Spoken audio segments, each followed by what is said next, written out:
Lolo Nestor huli sa biglang pagbisita. At Kuya Jomar may nahalata kay Rina ano kaya ito mga kalingap. Yan ay malalaman na natin mamaya mga kalingap. Isang mapagpalang araw sa inyong lahat mga kalingap, sanay hindi nyo po makalimutan na mag-like sa video na ito. At paunawa tapusin muna ang kaboohan ng video na ito mga kalingap at para malaman ang nilalaman nito. At maraming salamat po sa pagpatuloy na pagsuporta lalo na kay Kuya Val Santos Matubang at Kalingap Rab. Hindi inasahan ni Lolo Nestor mga kalingap ang biglaang pagbisita ng mga K-boys sa bahay nila. At maraming nagtataka sa naabutan nila ay bakit mayroong isang batang lalaki na nanggaling sa loob ng bahay nila Lolo Nestor mga kalingap, sino kaya ito at ano kaya ang ginagawa ng lalaking ito sa pamamahay nila Lolo Nestor at Rina? At meron ding napapansin ang ilang mga viewers mga kalingap na bakit nagkalat ang mga lighter sa bintana ni Lolo Nestor. Siguro ay ginagawa ng tambayan ang pamamahay nila ni Rina ngayon mga kalingap.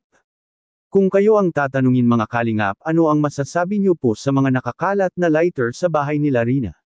Ngunit ipinahayag naman ni Lolo sa lahat na iningatan at nilinisan niya palagi ang bahay ni Rina mga kalingap. Bagay na hindi naman natin maitanggi dahil sa napanatili ni Lolo Nestor ang bahay nila na malinis.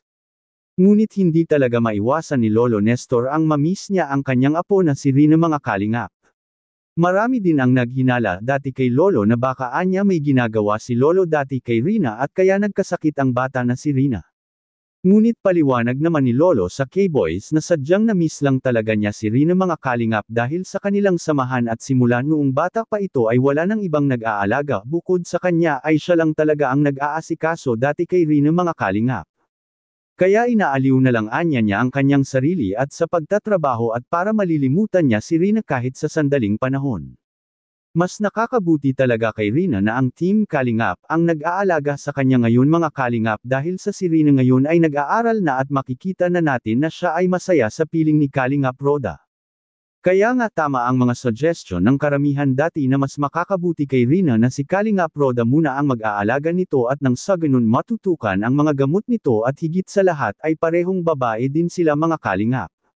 Dahil ang sabi ng ilan dati na hindi maganda kung lalaki ang mag-aalaga kay Rina dahil baka hindi ito tuluyang gagaling dahil napansin dati ng taga-subaybay kay Rina na sa tuwing uuwi ito sa kanila ay aatakihin na naman ito sa kanyang sakit. Sa kabilang dako naman ay mayroong napansin si Kuya Jomar kay Rina ano kaya ito? Makikita po natin sa video. Sa mga appreciative niyo po tatay pag kayo mismo makakita ng improvement po ni Rina. Kaya sobrang laki na talaga po. Nakausap na ng ano.